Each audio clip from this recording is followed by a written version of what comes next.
Hello mga brads and welcome na naman sa panibagong video.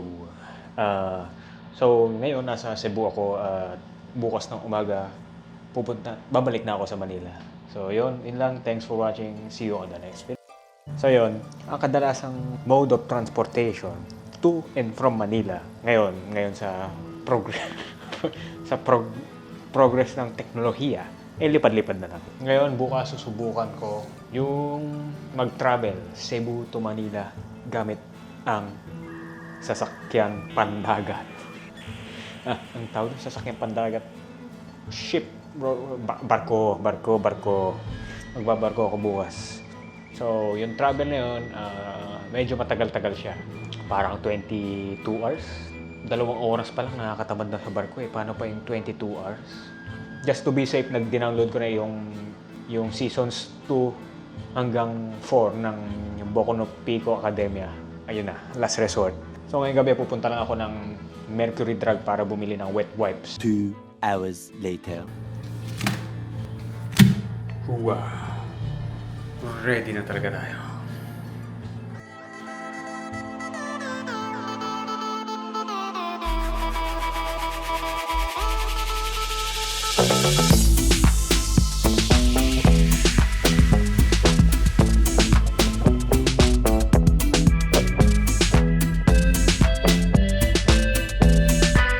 Sa totoo lang, dahil sa angkas, sobrang dali ng gumala dito sa Cebu. Pinakamurang binayaran ko na sa angkas dito sa Cebu, 20 pesos lang.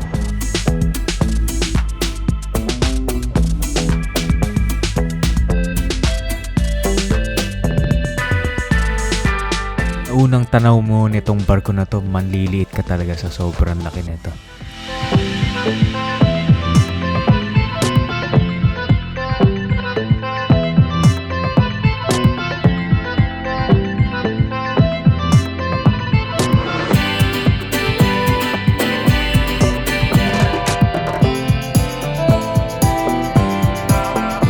Pasok nyo sa loob, merong kagad staff na nakaabang para i-assist kayo sa kwarto nyo kasi marami nga namang kwarto sa loob.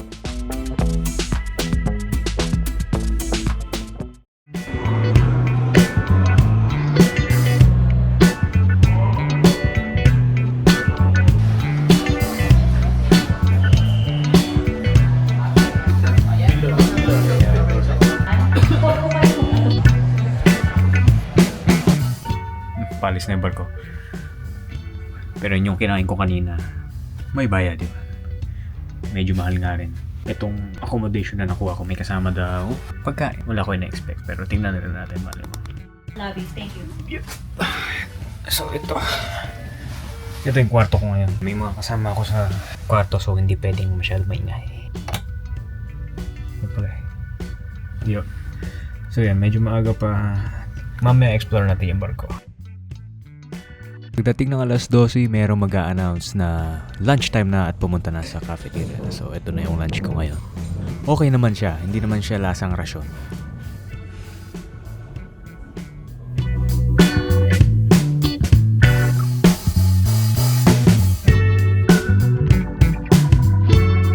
Alin po yan? Magkakaiba ba ng presyo? Kala ko mga kapresyo ng Starbucks yung mga 150.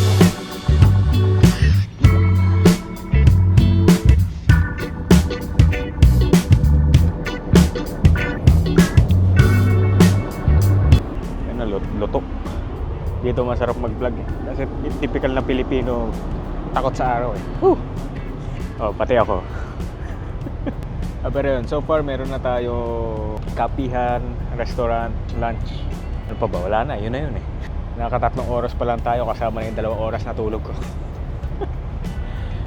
Ayoko nang init, ang init.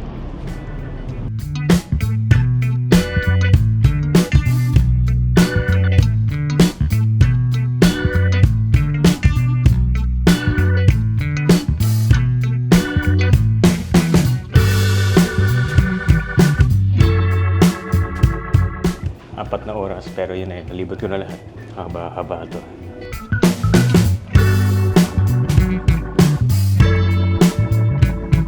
So, bigyan ko kayo ng mabilis na tour dito sa aking kwarto sa To Go Maligaya bound for Manila.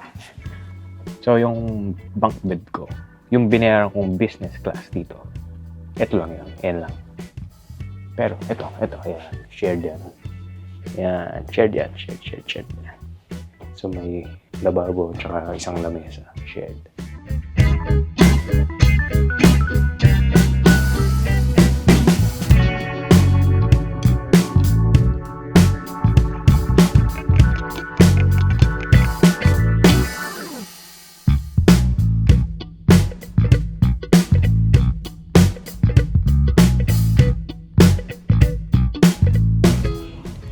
Pagsapit naman ng alas 6, may mag-a-announce ulit na dinner naman.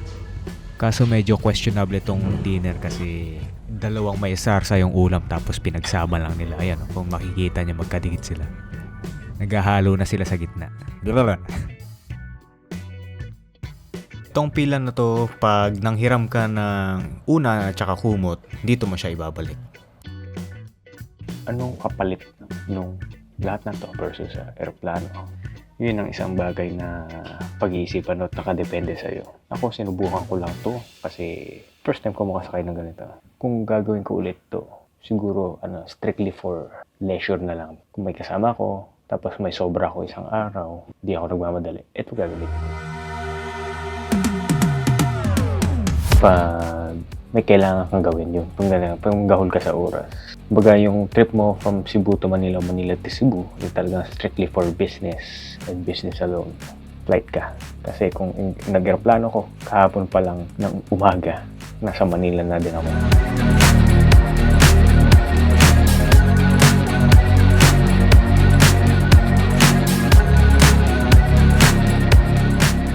May banda pa nga sa gabi kaso hindi ko na, medyo gabi hanggang alas 12 yun. Kaso hindi na ako nakalabas kasi nanonood ako ng Boku no Pico.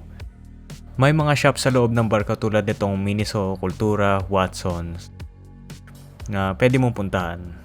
Meron din KTV room at saka yung salon kung yun yung trip mo eh. Sa yung isang ko lang dito, regret ko, na kailangan kong subukan sa susunod na gagawin ko to. Hindi ko nasubukan yung KTV room niya. Baka sabihin, sir, magkano po yung KTV room niya? Ha? Kailan po, sir? Kawawa ka naman, sir. Magkano?